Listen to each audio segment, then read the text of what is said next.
Red టీవీలో మీ వ్యాపార ప్రకటనల కోసం ఈ నంబర్ ని సంప్రదించండి 6281747728. Hello guys, welcome to our channel. This is Teja. ప్రస్తుతం మనతో పాటు సీనియర్ జర్నలిస్ట్ జయదేవ్ గారు. నమస్తే సార్. నమస్తే. సో కాలం మారుతున్న కొద్దీ టెక్నాలజీ కూడా చాలా బాగా పెరుగుతుంది. ఏ పని చేయాలన్నా సరే ఖచ్చితంగా టెక్నాలజీని యూజ్ చేసి మనుషులందరూ కూడా ఉపయోగించుకుంటున్నారు. అలా రీసెంట్గా ఏఐ, ఆర్టిఫిషియల్ ఇంటెలిజెన్స్, సో దీంతో చాలా పనులు చేస్తున్నారంటూ ఒక వార్త అయితే వెలుగులోకి రావడం జరిగింది. ముఖ్యంగా చనిపోయిన తన తల్లితో కూడా ఏఐ ద్వారా కూతురు తల్లితో మాట్లాడినట్టు ఒక వీడియో కూడా బాగా వైరల్ అయింది. సో ఇది మంచిదంటారా, చెడ్డదంటారా? దాని గురించి మీరు ఏం చెప్తారు? ఎలాంటి వాస్తవాలు ఉన్నాయి ఇందులో? అంటే ఆర్టిఫిషియల్ ఇంటెలిజెన్స్ అనేది ప్రస్తుతం బాగా సోషల్ మీడియా పరంగా కానీ, ఎడ్యుకేషన్ పరంగా కానీ, టెక్నాలజీ పరంగా కానీ ఎక్కువగా వైరల్ అవుతున్న అంశం ఆర్టిఫిషియల్ ఇంటెలిజెన్స్. చైనాలో కూడా ఈ ఆర్టిఫిషియల్ ఇంటెలిజెన్స్తో ఒక రోబో, ఫీమేల్ రోబోని కూడా తయారు చేశారు. అవును. అంతకుముందు మనకి ఎవరెవరు యుఎస్ కాన్సులేట్ సంబంధించి ఏదో మీటింగ్ జరిగినప్పుడు కూడా ఒక అమెరికన్ ఏఐ ఉపయోగించి ఒక యువతని చేశారు. ఆ యువతకి ఏంటంటే ఏది అడిగినా కూడా ఒక మనిషిలా ఆలోచించి సమాధానం చెప్పుద్దంట. అంటే అంత బాగా ప్రోగ్రామింగ్ చేయగలిగారు. అంటే ఆఖరికి ఆ యువతి ఆర్టిఫిషియల్ ఇంటెలిజెన్స్ ద్వారా ఒక విధంగా రోబో అనుకోండి, ఒక ఫిమేల్ రోబో చెప్పిన అంశం ఏంటంటే, నాకు మీ మనుషుల్లాగా తల్లిని అవ్వాలనుంది అనే స్టేట్మెంట్ ఇచ్చిందంట ఆవిడ.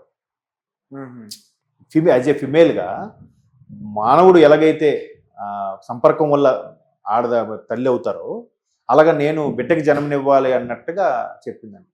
అంటే ఆ ఆలోచన చూసారా? మనం రోబో సినిమా చూసారా?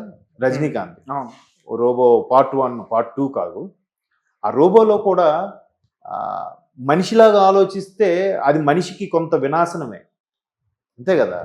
ఇప్పుడు అక్కడ ఏమైంది, సినిమాగా తీసుకోండి కాసేపు, ప్రొఫెసర్ రజనీకాంత్కి సేమ్ అటువంటిది చిట్టి అనే రోబో తయారు చేయగానే ప్రొఫెసర్ యొక్క లవర్ మీద వాడు కన్ను పడుతుంది. దానికోసం ఏం చేయాలనుకున్నాడు? ఎవరైతే సృష్టించాడో వాడినే చంపాలనుకున్నాడు. ఒక వినాశనమే. బట్ ఇదే మనిషిలాగా ఆలోచిస్తే యుద్ధాలకి వాటికి మంచిగా ఉపయోగపడుతుంది కదా. గూఢచారి వ్యవస్థకి, యుద్ధాలకి, రా అండ్ అనాలిసిస్ వింగ్, రా ఏజెంట్లుగా అది కొంత మరీ తారాస్థాయికి వెళ్ళిపోతే ప్రమాదకరమే. ఇప్పుడు అలా కాకుండా రోబో ఆడు పోయినా పర్వాలేదని చెప్పి ఆడికి ఒక బాంబు కట్టి శత్రు దేశం మీద వదిలేయచ్చు. సో ఇట్లాంటి కాన్సెప్టే తీవ్రవాదుల చేతుల్లో పడితే ఆడికి భయపడతాడా? ఎంతమంది మనుషులు ఉన్న మీద వచ్చి పడిపోయి చచ్చిపోవాలనుకుంటాడు. ఇప్పటికే మానవ బాంబులు చాలా తయారయ్యాయి కదా. ఇంకా అలాంటిది రోబో తెస్తే ఇంకెక్కువ విచ్చలవిడితనం పెరిగిపోదా? సో ఏదైనా మితిమీరితే ప్రమాదమే. అది ఏదైనా సరే, ఒక అలవాటుగా చేసే ప్రక్రియ అయినా ఏదైనా. సో ఈ ఏఐలో ఎట్లా వచ్చిందంటే, ఒక యువతి తన ఎన్నో ఇళ్ళకెద్దరు కోల్పోయిన తల్లితో మాట్లాడాలనే ఉద్దేశంతో మొత్తం ఆమె ఎలా ఉంటుంది, ఆమె ఫోటో కవలికలు ఒకప్పుడు ఉన్నప్పుడు ఫోటో ఇచ్చి ఆమె ఎలా మాట్లాడేది, ప్రోగ్రామ్ అవన్నీ డిజైన్ చేసి పెడితే ఏముంది, ఆ బొమ్మ లాంటి ఆమెలాగా, ఆ తల్లిలాగా బొమ్మను క్రియేట్ చేసి ఆమె మాట్లాడు లిప్పిలాగా హాయ్ ఎలా ఉన్నావు అని మాట్లాడితే ఎలా ఉంటుంది? అరే మా అమ్మ నాతో మాట్లాడుతుంది మళ్ళీ వచ్చి అనే ఫీలింగ్ వస్తుంది కదా. అంటే ఎన్నో ఏళ్ళుగా తల్లి కోల్పోయిందని, తల్లి లేదు కదా నా గిల్టీతో ఉన్న యువతి ఏ టెక్నాలజీ ద్వారా మరలా తన తల్లితో మాట్లాడటం, తనకి డీప్గా ఆలోచిస్తే ఇది ఏ ద్వారా వచ్చింది అని అనిపిస్తుంది. కానీ ఎన్నో ఏళ్ళుగా కోల్పోయిన తన తల్లిని ఒక్కసారి అలాగే స్క్రీన్ మీద చూసేసరికి ఎలా ఉంటుంది? ఒక భావోద్వేగానికి లోనవుతాం కదా. సరే భావోద్వేగానికి లోనైనా పర్వాలేదు, సరే నా తల్లిని చూసి నా తల్లితో మాట్లాడే హ్యాపీ ఫీల్ అయ్యానని ఒక్కసారిగా తన మైండ్లో ఉన్న బాధ అంతా పోతుంది కదా. సరే ఎప్పుడు కావాలంటే అప్పుడు నేను నా తల్లితో మళ్ళీ ఆన్ చేసి మాట్లాడుకోవచ్చు. ఆర్టిఫిషియల్ ఇంటెలిజెన్స్ ద్వారా ఒక అమ్మాయిని తయారు చేశారు. అమ్మాయి సేమ్ మీరు చూసారా? పేపర్ న్యూస్లో కూడా వచ్చింది. సేమ్ అమ్మాయిలాగా అసలు ఆ డ్రెస్సింగ్ కానీ, ఆ స్కిన్ టోన్ కూడా ఎంత బాగా మ్యాచ్ చేశారో. నిజంగా టెక్నాలజీ ఎక్కడికి వెళ్తుందా అనిపిస్తుంది. అసలు ఎంత బాగా మ్యాచ్ చేసి అమ్మాయిలాగే చూపిస్తున్నారు అసలు. రైట్. అయితే మరి అమ్మాయి అని చెప్పేసి మీరే అంటున్నారు. ఇదే న్యూస్లో శృంగారం గురించి కూడా నేను విన్నాను. ఏఐతో శృంగారం కూడా చేయొచ్చు అని అంటున్నారు. మరి ఇది ఎలాంటి వినాశం? ఎగ్జాంపుల్ చెప్పానండి. ఆ యువతి తన తల్లిని కోల్పోయినందుకు ఆ తల్లికి సంబంధించిన ఫీచర్స్, ఆ తల్లి మాట్లాడే విధానము, ఆ తల్లి బాడీ లాంగ్వేజ్ కానీ లేదంటే ఆ తల్లి మాట్లాడుతుంది, ఎలా మాట్లాడుతుందని మొత్తం డీటెయిల్స్ ఇస్తే వాళ్ళు ప్రోగ్రామింగ్ డీకోడ్ చేసి ప్రోగ్రామ్ కోడింగ్ చేసి అందులో ఎంటర్ చేశాక ఆ ఆర్టిఫిషియల్ మదర్ అనేది బయటకు వచ్చింది. సో ఇప్పుడు కూడా గొప్ప గొప్ప వాళ్ళు ఫలానా వయసులో బాగా డబ్బున్నోడు ఉన్నాడు అనుకుందాం, ఆడికి ఎప్పుడో లైఫ్లో తన మంచి ఏజ్లో ఉన్నప్పుడు ఫస్ట్ క్రష్ ఉంది. ఆ ఫస్ట్ క్రష్తో అరే నేను అప్పుడు దాన్ని పెళ్లి చేసుకోవాలనుకున్నాను, తనతో గడపాలనుకున్నాను అనుకుంటాడు. బట్ అప్పటికే వాడికి 50 ఏళ్ళు 60 ఏళ్ళు వచ్చేసి ఉంటాయి. సో అలాంటప్పుడు మళ్ళీ ఆ కోరిక తీరాలంటే ఏమైనా సాధ్యమా?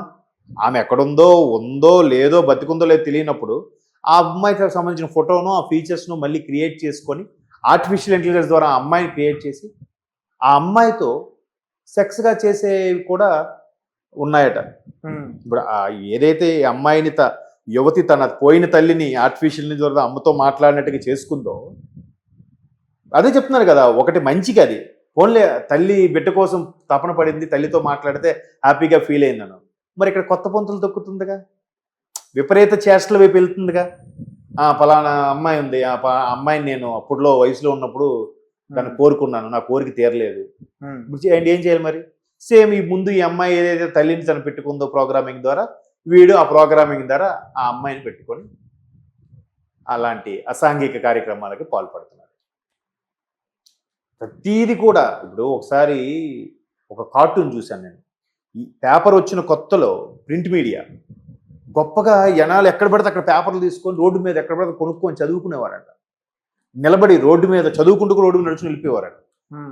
రోడ్డు మీద నడుచుకుని వెళ్తే గుద్దేరా వెహికల్స్ అయిన వాళ్ళు. అప్పుడో సైకిల్ లేకపోతే అనుకోండి, సైకిల్తోనో పాదచారులు ఎవరో గుద్దేస్తారుగా, లేదా కింద గొంతు ఉండదు పడిపోతాడుగా. అట్లా తర్వాత ఏమైంది? పేపరు ఇంటికి పరిమితమైంది, గ్రంథాలయాలు పరిమితమైంది, రోజు పొద్దున్నే చదవడం పరిమితం. ఇప్పుడు గ్రంథాలయాల్లో కూడా లేదు, ఇప్పుడు ఫోన్లోనూ చూసేస్తాం పేపర్. సో అలా తెరమరుగు అయిపోతుంది.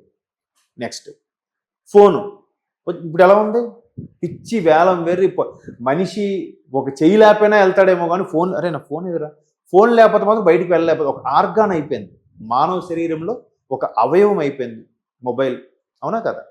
ల్యాండ్ లైన్ ఉన్నప్పుడు ఒకలా ఉండేది, పర్వాలేదు. బుడ్డ ఫోన్ వచ్చినప్పటి నుంచి అది రూపాంతరం చెంది బుడ్డ ఫోను, కొంచెం ఫీచర్ ఫోను, కెమెరా ఫోను, ఆ కెమెరా ఫోన్ కాస్త ఆండ్రాయిడ్, ఇప్పుడు యాప్స్ కొత్త పొంతులు తొక్కుతుంది. ఎక్కడున్న ప్రపంచంలో ఒకప్పుడు వీడియో కాల్ చేయాలంటే దానికి ఒక సిస్టమ్కి ఒక వెబ్ క్యామ్ పెట్టి దానికి మెయిల్ ద్వారా కనెక్ట్ అయ్యి పలానా టైం నువ్వు అక్కడ ఉండరా నేను ఓపెన్ చేసి చూసుకుంటానంటే అప్పుడు వెబ్ క్యామ్తో మాట్లాడితే ట్రక్ స్ట్రక్ అయినట్టుగా వచ్చేది. ఇప్పుడు వాట్సాప్ కాల్తో మన పక్కనే ఉన్నట్టుగా మాట్లాడుకుంటున్నాం కదా. ఈ వాట్సాప్ కాల్ లేనప్పుడు కూడా ట్రంకాలు బుక్ చేసేవారు కాల్స్ మాట్లాడడానికి. ఇంకా బిఎస్ఎన్ఎల్ ల్యాండ్ లైన్ ఉండే రోజుల్లో అయితే ట్రంకాలు పలానా దేశాన్ని బుక్ చేస్తే ముందు దాన్ని ఏమంటారు, టెలికాం ఆఫీస్కి ఫోన్ చేస్తే వాళ్ళు ట్రంకాలు అనేవారు. అది బుక్ చేస్తే మళ్ళీ రేపు సాయంత్రం 4 గంటలు మీకు చేస్తాం, మీరు సిద్ధంగా ఉండండి అని చెప్పేవారు. అలా మాట్లాడుకోండి. ఇప్పుడు ఎలా లేదుగా. సో అలాగే ఫోన్ కూడా ఇంక పక్కన పెట్టుకొని ఇప్పుడు చిన్న పిల్లలకు కూడా కళ్ళజోడులు వచ్చేస్తున్నాయి, చూసారా? ఎందుకంటారు? మా వాడు ఫోన్ ఉంటే కానీ తినడబ్బా. వాడికి ఫోన్ అలవాటు చేసింది ఎవరు? మనం కాదా? వాడి ఫోన్ ఉంటే కానీ తినడంట. వాడికి బయటికి తిప్పడానికి, ఓపికగా తిప్పుతూ తినిపించడానికి మనకే ఒళ్ళొంగక బద్ధకంకి టైం గటిన్ అయిపోవాలి, మన పని అయిపోవాలి, మన సినిమా చూడటం అయిపోవాలి, మన ఫోన్ చూడటం అయిపోవాలి, ఆఫీస్ వరకు అయిపోవాలి. సో పిల్లడికి ఫోన్ ఇచ్చేస్తే వాడు సైలెంట్గా ఉంటాడు. దానివల్ల ఏమవుతుంది? దృష్టి సమస్యలు వస్తున్నాయి. ఓకే. సో అలాగా ఒక ఫోన్తోనే ఇన్ని విపరీతాలు అయినప్పుడు ఆర్టిఫిషియల్ ఇంటెలిజెన్స్కి ఇంకెన్ని విపరీతాలు, ఇంకెన్ని కొత్త పొంతులు దొక్కుతుందో చూడాలి. రేపు పొద్దున్న మీలాంటి వ్యక్తిని ఇంకోటి డూపును కూడా చేస్తారు. ఒక రిజర్వ్ బ్యాంక్ గవర్నర్ ఉన్నాడు, ఆయన సంతకం చాలా వాల్యుబుల్. ఒక ఆర్టిఫిషియల్ ఇంటెలిజెన్స్ ద్వారా రిజర్వ్ బ్యాంక్ గవర్నర్ని స్కాన్ చేసి ఒక మనిషిని తయారు చేసిస్తే ఏమవుద్ది? రేపు ఒక పాస్వర్డ్ అన్ని చేస్తే ఒకసారి ఓకే, అంత భయంకరంగా ఉంది కదా. అవును సార్. మరి ఏంటి పరిస్థితి? సో అంటే దీన్ని ఎంకరేజ్ ఎక్కువ చేయకూడదు అంటారు మీరు. బట్ అవుతుంది. టెక్నాలజీ మనకి ఎంత బాగా ఉపయోగపడుతుందో అదే టెక్నాలజీ మనల్ని ఉపయోగించుకోవడంలోనే ఉంది. ఇప్పుడు ఫోన్ వచ్చే క్యాలిక్యులేటర్ పోయింది, వాచ్ పోయింది, దాన్ని ఏమంటే దిక్సూచి పోయింది, ఇంకా ఏమిటి మెదడుకు పదును పెట్టే పద్ధతి పోయింది.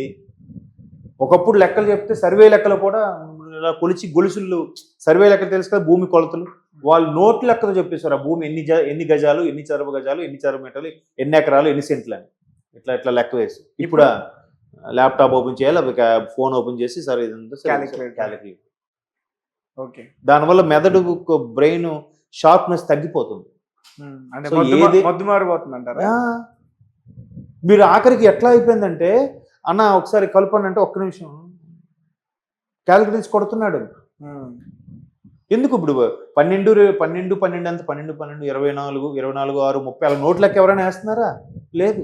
మీరు కిరాణా షాప్కి వెళ్ళండి, ఒకప్పుడు కిరాణా షాప్కి వేస్తే ఇలా లెక్కేసి రాసేవారా షావుకారులు? ఇప్పుడు ఏం చేస్తున్నారు? వెంటనే క్యాలిక్యులేట్ చేసి ఇంత ఇచ్చాను అంటున్నారు. దానివల్ల ఏమంటే బుర్రకు పదును పెట్టట్లేదు. 12 ఎంత అంటే చెప్పలేడు, క్యాలిక్యులేటర్ తీస్తున్నాడు. సో అట్లా టెక్నాలజీ పెరిగితే విపరీతాలకు దారితీస్తుంది. మిస్యూజ్ ఉంది, యూజ్ఫుల్ ఉంది. కానీ ఇప్పుడున్న ట్రెండ్లో ఈ కలియుగం ప్రకారం ఏంటంటే యూజ్ కన్నా మిస్యూజే ఎక్కువ. Okay sir, thank you so much. So guys, చూసారు కదా సార్ చెప్పిన దానికి మీరేమనుకుంటున్నారు అనే విషయాన్ని మాకు కామెంట్ చేయండి. రాంగ్గా అనుకుంటే ఖచ్చితంగా కామెంట్ చేయండి, రైట్ అనుకుంటే లైక్ చేయండి. Thank you for watching. Thank you so much.